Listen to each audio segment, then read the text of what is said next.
Hi, I'm Jennifer Kraus. I started weaving because of Miss Babs. Let's start with a question. Why do you want to weave? Are you looking for a new creative outlet? Do you want to create gifts or sew cloth? Do you want to use up some of your stash? You might want a specific project over a weekend. Weaving doesn't have to involve a big floor loom and cones of unfamiliar yarn. You can use the Rigid Heddle Loom to create wonderful scarves, shawls, blankets, and home goods. You can weave free-spirited wall hangings and even cloth for bags and clothing. You can let your imagination soar and use the yarns that you already have in stash. If you've never touched a loom before, no worries. If you've had mixed success with weaving in the past, I think we can help.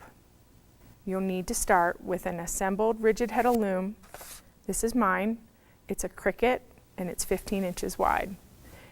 You can use any Rigid Heddle that you have, but you need a 10-dent heddle. We'll cover warping, weaving, measuring, planning, and even blocking. And I'll troubleshoot all kinds of issues along the way because it's important to us that you be successful. We'll work through one basic project. This is our Yowza scarf. We'll work through it from beginning to end, and this is what you will make. The one that we're going to do during the class is two solid colors, like this one here. This one has a blue warp and a purple weft. This is the two variegated. You could also choose to do it with a variegated warp and a solid weft, or you could switch it around and use a solid warp and a variegated weft. But this is the one that I did first, and this was the inspiration.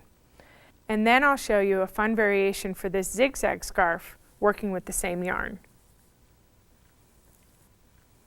How are you going to use this class? You may want to watch the whole thing through and then work your way step by step through the process of warping and weaving. That's great.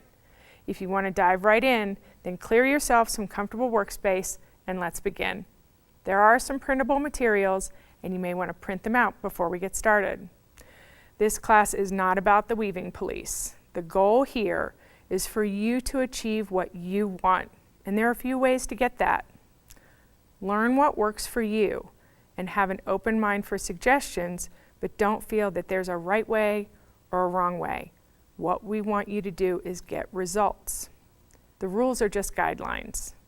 Here are some things to think about as you're learning to control your finished product. Good weaving is something that's subjective. You want to create something that's soft, you want to create something that's warm, and your choices are going to determine that. Cotton has a different feel than wool. Tencel, bamboo, and silk all have specific properties that contribute to your finished product. The weave structure also contributes. If you pack the yarn too tight, even the softest yarn is going to feel stiff. For this project, we've chosen Yowza. It's soft and substantial. It has a really nice hand.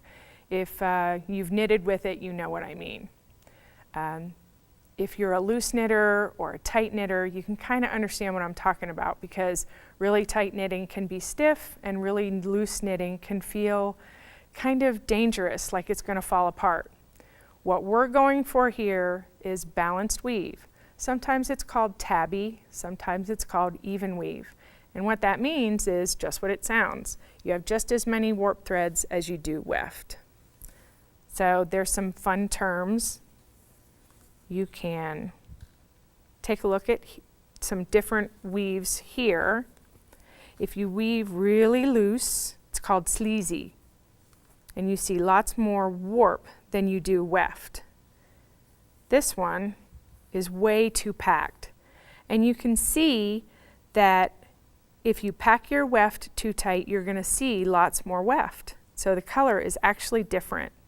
This one is the same two colors, but you're seeing much more warp than you do weft.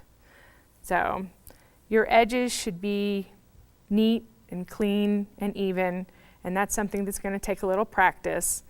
Just like knitting, you didn't get good at it all at once. So your edges are something that you might struggle with at first, but practice is what's going to get you there. So another suggestion that I have as a beginner is to keep a notebook. That way you may not make the same mistake twice, and you're going to keep track of the things that you figure out that you like. If you don't keep a notebook, you may be frustrated more often than you're successful. So once you have the basics down, the mechanics of weaving and what you like and what you don't like, then all you have to do is practice. That way your hands will learn, just like when you were knitting. Education is part of the equation. You can't blame the loom or the yarn. It's a problem-solving exercise.